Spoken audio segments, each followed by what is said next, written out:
Assalamualaikum warahmatullahi wabarakatuh. Halo guys, kembali lagi ya di channel gua si Bola Reader. Oke guys, di video kali ini sebelum kita membahas lainnya, jangan lupa like, komen, dan subscribe ya guys ya. Dan jangan lupa untuk komen like novel yang ingin kalian bahas, dan langsung saja kita menuju ke videonya aja guys ya. Let's go. Oke guys, kali ini gua akan melanjutkan serial Seiken Gakuen no Maketsukai volume 4 part 5. Dan langsung saja kita menuju pembahasannya aja ya guys ya. Let's go. Dan yang pengen bahas lagi novel lain silahkan komen di bawah ya guys ya. Oke, dan langsung saja kita melanjutkan ya guys ya. Let's go. Yang mulia, apakah rekan Take membangunkannya? Zarik bertanya dengan cermas. Mungkin memang begitu, jauh lebih baik, jawab pangeran kegelapan. Mereka membutuhkan waktu 5 menit penuh untuk mencapai dasar lubang yang telah dibuat Leonis.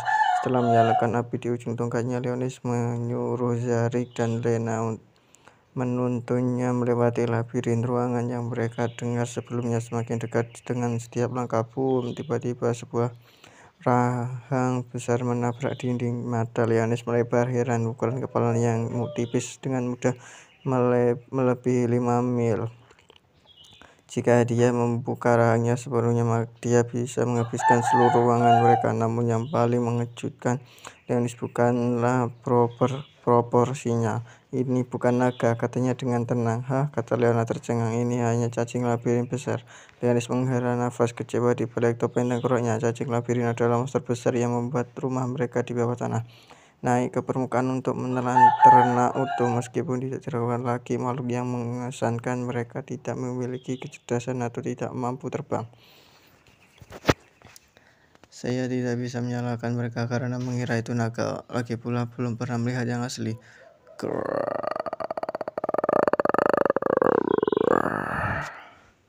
Binatang besar itu melolong marah, menerjang Leonis dan para pelayannya dengan harapan akan melahap mereka.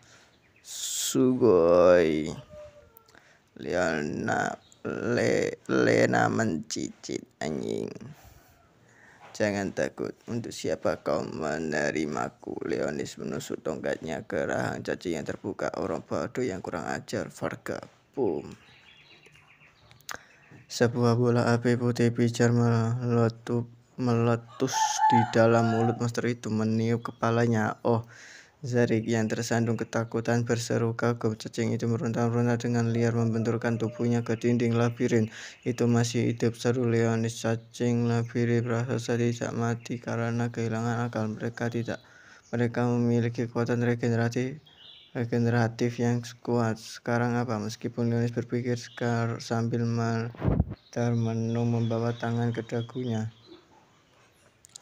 membunuh monster ini dan kemudian menggunakan tulangnya untuk membuat undead worm bisa jadi lucu, tapi secara rasional dia telah menambahkan sarangnya. Kecerdasan makhluk yang seperti itu tidak mampu memahami bahwa itu tidak menghormati raja mayat hidup. Mengangkat bahu, Leonis melepaskan aura kematiannya untuk membuat dirinya mengancam bahkan untuk makhluk rendahan ini. Begitu dia melakukannya, cacing itu mulai menggeliat dan kemudian menggali ke dalam tanah, menghilang ke kedalaman. Bersyukurlah bahwa saya adalah Tuhan yang pemaaf, Lord of Beast, Lord of Rex, dan Dragon Lord hanya akan membuat monster itu menjadi debu. Setelah merasakan teror seperti ini, saya ragu itu akan muncul lagi di sini, kata Leonis dengan percaya diri. Dengan itu dia berbalik untuk melihat ke bawahnya. Zarik dan Lena benar-benar ketakutan karena terkena aura kematiannya. Melewati gerbang labirin, Leonis kembali ke pangkalan di dalam taman serangan ke-7, di mana dia mengembalikan tubuh batu para pelayannya menjadi daging. Kata saya, inilah yang mereka sebut kebahagiaan prematur. Leonis menghela kecewa, nafas berat di balik topengnya. Namun dia tidak marah pada Zarik dan Lena atas kesalahan mereka. Jika dia menginginkan pelayannya setia dan tidak membuat kesalahan, 1 legium undead sudah cukup. Kekuatanmu luar biasa yang mulia. Zarik memuji, diliput emosi. Kamu mengalahkan monster menakutkan itu dengan begitu mudah. Dengan kekuatanmu, kamu bisa menguasai seluruh dunia yang mulia. Lena menambahkan menunduk kepalanya ke lantai. Anda saja itu sesederhana itu. Leonis tidak bisa menahan senyum pahit. Mengingat pengalaman menyakitkannya dari 1000 tahun yang lalu. Terlepas dari kekuatan mereka yang besar, Dewi Roselia dan 8 pangeran kegelapannya yang perkasa pada akhirnya kalah dari kemanusiaan. Manusia tidak bisa diremehkan. Secara individu mereka lemah dan rapuh. Tetapi secara kolektif vitalitas dan tekad mereka adalah yang terpenting. Bahwa sekarang menghadapi ancaman baru dari Foil, umat manusia terbukti ulet. Mereka telah menemukan kekuatan pedang suci dan mengembangkan peradaban yang dijalankan oleh teknologi sihir canggih. Pada akhirnya saya tidak lebih dari sepotong sejarah kuno. Itulah mengapa dia menjaga dirinya dan berbaur dengan hidup sebagai siswa biasa di Akademi Excalibur. Ya, sebagai mahasiswa ini mengingatkan Leonis bahwa dia akan segera memberikan kuliah tentang teori taktis anti-foil. Jika dia terlambat, tidak ada yang tahu apa yang mungkin dikatakan dosen.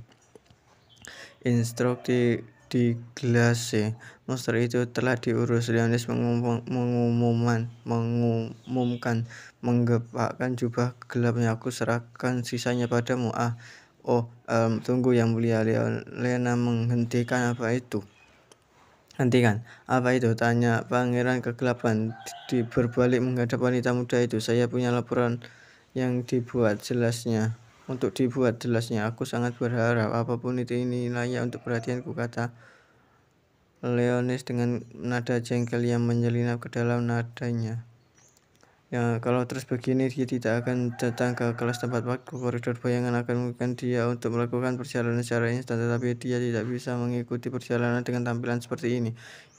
Pelajaran dengan tampilan seperti ini adalah informasi penting yang kami terima dari sisa-sisa serigala berdaulat di ibu kota kekaisaran. Dia menjelaskan, mari kita dengarkan. Beberapa minggu yang lalu, Jenderal Pemerintah Taman Serangan ke-6 mengirim ekspedisi skala besar ke kerajaan lama Frosthaven di tanah tundra di utara. Frosthaven itu bukan negara yang Leonis kenal. Itu pasti yang diterapkan setelah dia disegel, dan dia mendesaknya untuk melanjutkannya.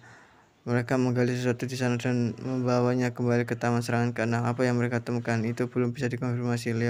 Lena mengakui sambil menggelengkan kepalanya. Itu hanya dugaan, tapi saya pikir mungkin mereka menemukan roh asal yang disegel di dalam es. Oh, apa yang membuatmu mengatakan itu? Leonis mendesak, minatnya terusik. Roh adalah manifestasi dari kekuatan alam. Secara khusus roh yang lahir dari inti planet memiliki kekuatan yang sebanding dengan para dewa dan pangeran kegelapan. Dari apa yang dipahami Leonis, sebagian besar roh alami telah mati karena pemimpin ekspedisi adalah penjahat tinggi dari keluarga Village. Rumah tangga Village itu keluarga Nona Elvine. Perusahaan Elvin adalah perusahaan kekaisaran. Itu bertanggung jawab atas penelitian dan pengembangan elemen buatan yang digunakan untuk mengontrol peradaban masjid di Taman Serangan. Seorang ahli tentang roh telah menjadi bagian dari perusahaan ini. Dengan asumsi apa yang mereka bawa di Taman Serangan ke-6 adalah roh asal yang disegel. Jika kita mencurinya, kita bisa menggunakannya untuk mengambil alih inti Taman Serangan. Lena menjelaskan, saya melihat kapal keluarga kerajaan Hyperion dikendalikan oleh roh putri Ateria. Sarbundle. Jika Leonis memiliki roh asal, mungkin dia bisa menggunakannya untuk merebut kota. Saya pikir penggabungan dengan Taman Serangan ke-7 adalah kesempatan utama bagi kita untuk mencuri semangat. Lena mengatakan berlutut di depan Leonis. Yang mulia, beri kami perintah untuk mengambilnya. Zanrik memohon, kepalanya tertunduk. Setelah beberapa saat merenung, pangeran kegelapan jawab, ada manfaat dari gagasan itu. Oh, maksudmu? Zarik menatap dengan penuh semangat. Leonis tertarik pada roh. Seseorang yang berpangkat tinggi bisa hidup selama 1 abad atau lebih, namun itu semua agak terlalu ceroboh. Yang dia miliki atas perintahnya hanyalah sisa-sisa kelompok teroris yang bahkan belum menjalani latihan yang cukup. Senjata standar mereka tidak ada gunanya melawan menggunakan pedang suci, melainkan perampokan tidak mungkin. Tentu saja Leonis bisa pergi. Leonis bisa pergi dan melakukannya sendiri, tapi itu beresiko mengungkap identitasnya. Tidak ada bukti bahwa itu bahkan asal roh. Leonis tidak memiliki informasi yang cukup untuk bergerak. Waktunya mungkin akan segera tiba untuk menerkam kesempatan ini, tetapi tidak seseorang. Setelah kekalahannya 1000 tahun yang lalu, Leonis telah belajar untuk mengesampingkan harga dirinya dan berhati-hati. Saya akan mengingat informasi itu, tapi sekarang saat itu ada dering ceria terdengar. Itu adalah pesan dari instruktur di glase. Leonis berburu meronta-ronta di dalam mantelnya. Yang mulia, ada apa? Ini adalah waktuku untuk kembali ke kegelapan kekacauan. Anda harus tetap waspada setiap saat, katanya buru-buru. Ya tuanku, membungkuk dengan hormat manusia serigala dan peri gelap melihat Leonis pergi saat dia dengan cepat terjun ke koridor bayangan. Sekarang Charlotte, kamu memasukkan terlalu banyak gula. Hah? Bukannya lebih baik jika lebih manis? Gula akan terbakar jika kamu melakukan itu. Atasan Seri mengangkat bahu dengan putus asa. Pembantu pembunuh itu mengerutkan kening, berhenti di tengah jalan untuk mencampur adonan. Saya kira tidak semudah itu. Seri benar-benar baru-baru ini mulai bekerja paruh waktu di sebuah toko gula dengan nama samaran Charlotte. Karena Sherry tidak memiliki sertifikat warga negara, dia menggunakan LVY of Domination untuk mendapatkan pekerjaan itu. Memiliki posisi seperti ini mungkin terbukti membantu. Entah bagaimana gadis berambut hitam itu membenarkan. Itu hanya satu alasan dia mulai bekerja di sana. Lain adalah bahwa itu memungkinkan dia untuk merebut dan makan sebagai macam makanan. Saya harap Tuan kau menyukai ini. Yang terpenting, Sherry hanya ingin memberi Leonis beberapa permain buatan tangan sebelum kelarinya kembali. Leonis adalah Andi dan tidak membutuhkan makanan, jadi meskipun menjadi pelayan pribadinya, Sherry tidak pernah punya alasan untuk memoles keterampilan memasaknya. Skalanya berbeda sekarang karena Leonis memiliki tubuh manusia. Dia juga seorang anak yang memberinya kegemaran gula, bertekad untuk kalah.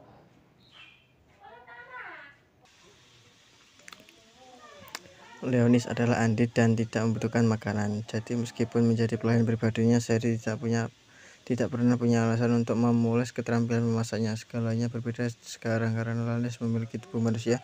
Dia juga seorang anak yang memberinya kegemaran gula, bertekad untuk tidak kalah dari antek baru tuanya Riselia Kristalia. Sherry memutuskan untuk mengembangkan keterampilan mengananya. Bagaimanapun dia adalah satu-satunya pelayan pribadi Pangeran Kegelapan. Sayangnya terlepas dari tekad dan usahanya, keterampilannya dalam membuat kue masih kurang. Mengemudikan pisau melalui punggung masih jauh lebih sederhana. Sherry menghela nafas, memandang dengan celaan ke arah gunung kecil, ke kue garing yang gagal dibuatnya. Ya, kita akan memiliki banyak pelanggan pada hari festival Cahaya Suci. Bekerja keras, patisier seniornya berkata dengan penuh semangat, dan Sherry mengangguk. Atasannya sedang membuat kue bolu dengan banyak buah diremas ke dalamnya. Sherry lahir di dalam bayangan di mana konsep warna tidak ada, jadi hanya dengan melihat hal yang begitu cemerlang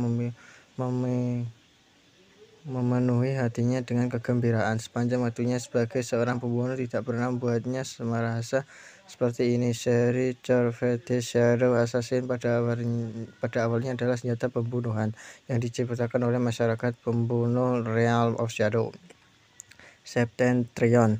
Dia telah melakukan tujuan upaya untuk menghidupkan Raja Mayat hidup, selalu gagal. Memikirkan kembali, Leonis kemungkinan telah mempermainkannya selama ini. Raja Mayat hidup tidak pernah berusaha untuk mengklaim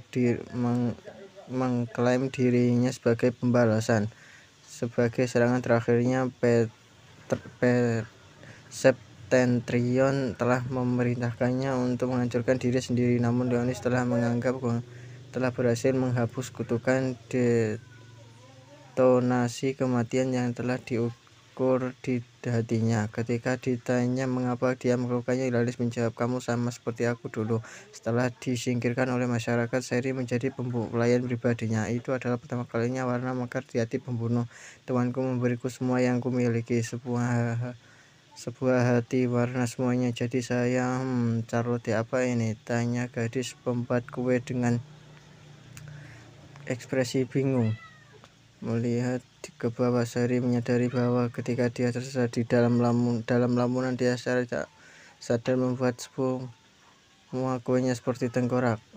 Memikirkan, tuanku membuat tanganku bergerak sendiri. Regina, kenapa kau membuatku menonton hal semacam ini? Setelah kembali ke kamar selamanya, Rizelia membuang buku-buku yang telah dia pinjam dari perpustakaan ke mejanya. Dia telah mencoba menonton film horor yang dipilihkan Regina untuknya, tetapi tak berhasil. Lebih dari 1 jam berhasil menjadi terlalu menakutkan, dan Lea juga pergi ke suatu tempat meskipun Rizelia telah mengetahuinya bahwa Leonis menghilang tanpa alasan yang jelas diharapkan. Kita bisa menonton mereka bersama saat dia kembali. Aku tidak akan takut jika aku tidak sendirian. Mengangguk pada dirinya sendiri, Rizelia menyortir volume yang dia ambil untuk referensi berdasarkan subjek. Besok dia dan anggota pelatihan ke-18 lainnya akan membacanya untuk penelitian. Hari ini saya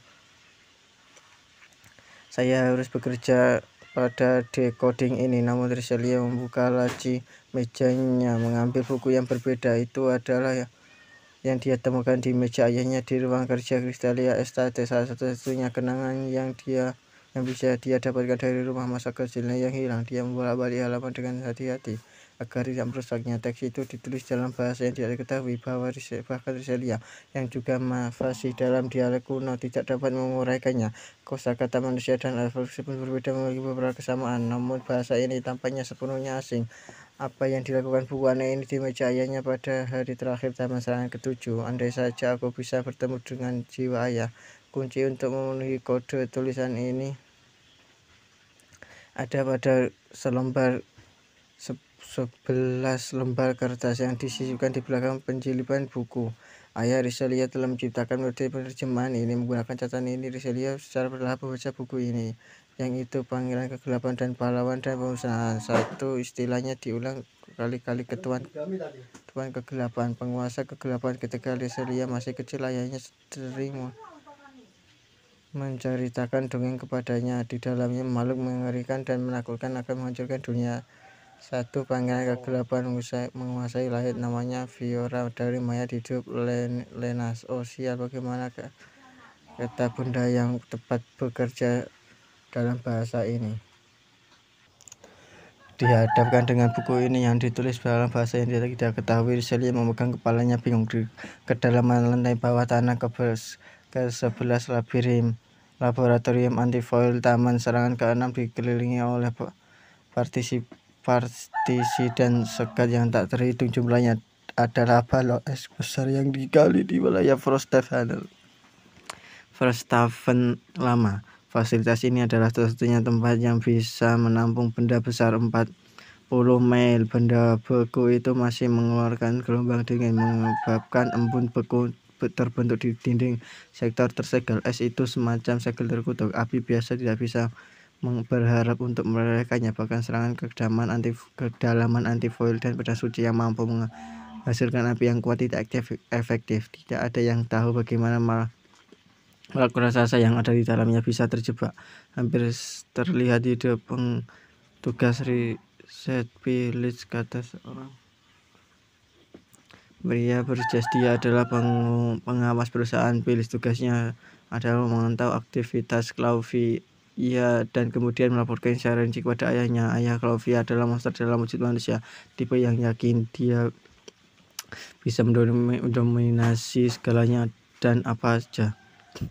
Dia mungkin berpikir bahwa makhluk kuno ini juga bisa disimpan di bawah jempolnya. Itu karena memang begitu. Dia itu bertahan di sana selama 1000 tahun terakhir, jawab seorang wanita cantik berambut hitam dengan jas lip. Clauvia Phyllis memeriksa sesuatu di terminalnya sebelum dia melanjutkan berbicara. Untuk saat ini itu hanya tidur. spesimen hidup dalam bentuk kehidupan purba yang telah punah. Naga, jika kita bisa menganalisis sumber kehidupannya, Pangeran Kekaisaran dan Count akan sangat senang. Pangeran Kekaisaran dan Count akan sangat senang. Ya, mereka akan melakukannya. Clavia berkata dengan dingin, mengangguk. Suara langkah kaki mengklik lantai memenuhi ruangan saat seorang pemuda berambut putih mengenakan pakaian pendeta putih muncul dari koridor. Ya ampun, nontonan yang luar biasa. Kardinal Nevakes, apa yang kamu lakukan di sini? Pria yang cocok bertanya. Clavia mengerutkan alisnya. Kardinal Nevakes telah dikirim dari Gereja Manusia Ibu Kota, sebuah organisasi yang berhubungan buruk dengan perusahaan Village. Tidak diragukan lagi, orang ini telah dikirim untuk mengawasi Clavia. Semua orang pasti terlalu bersemangat tentang ini, bukan? Menghela nafas dalam, Clavia merasakan bibirnya melengkung menjadi kerutan. Nevakes menyeringai ketika dia melihat ke atas balok es. Jadi ini makhluk purba yang kamu gali di tundra. Begitu cukup luar biasa. Dia kemudian berbalik menghadap Clavia. Aku mengambil kebebasan membaca tesis Anda. Teori yang Anda buat adalah bahwa Foil sebenarnya adalah makhluk purba yang dibangkitkan oleh kekuatan planet, ya.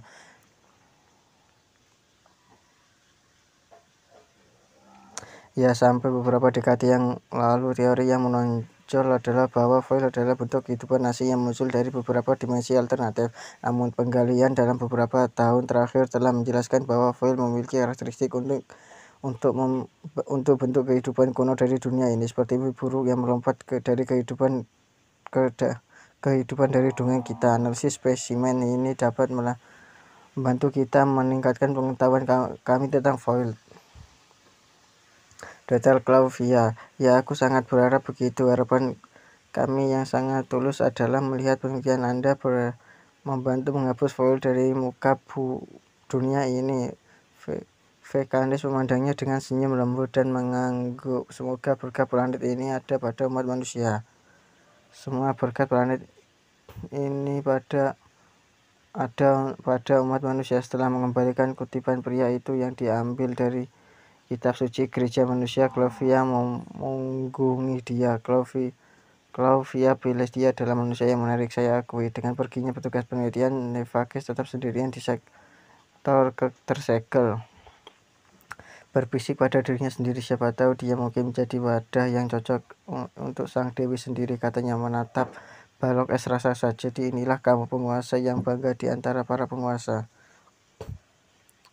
Berlutut dengan hormat, dia mengeluarkan batu hitam berbentuk segitiga dari sakunya. Itu seperti kumpulan kehampaan dipahat dari harapan kosong, sebuah batu yang tidak memantulkan cahaya, asal kekosongan trapezohedron. Dia mulai melantunkan kata-kata dunia lain, dan Foil mulai merembes keluar dari batu, menyerap dan mencemari balok es yang dianggap tidak dapat ditembus. Saya sangat harap bahwa Anda akan terbukti menjadi kapal yang cocok. Berdiri tanpa suara, Nevakes Reiser berbalik ke kegelapan di belakangnya. Pada awalnya seperti tidak ada orang di sana, tetapi bayangan segera mulai menggeliat.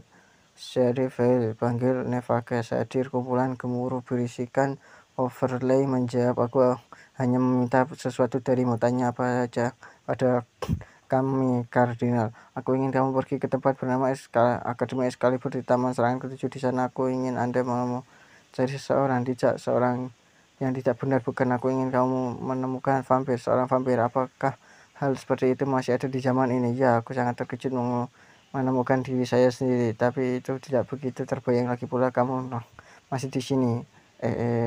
Memang bayangan seperti laba-laba terkekang menakutkan menggeliat dalam kegelapan. Shade Veil adalah pembunuh iblis yang dipanggil oleh Nevakes, eliminator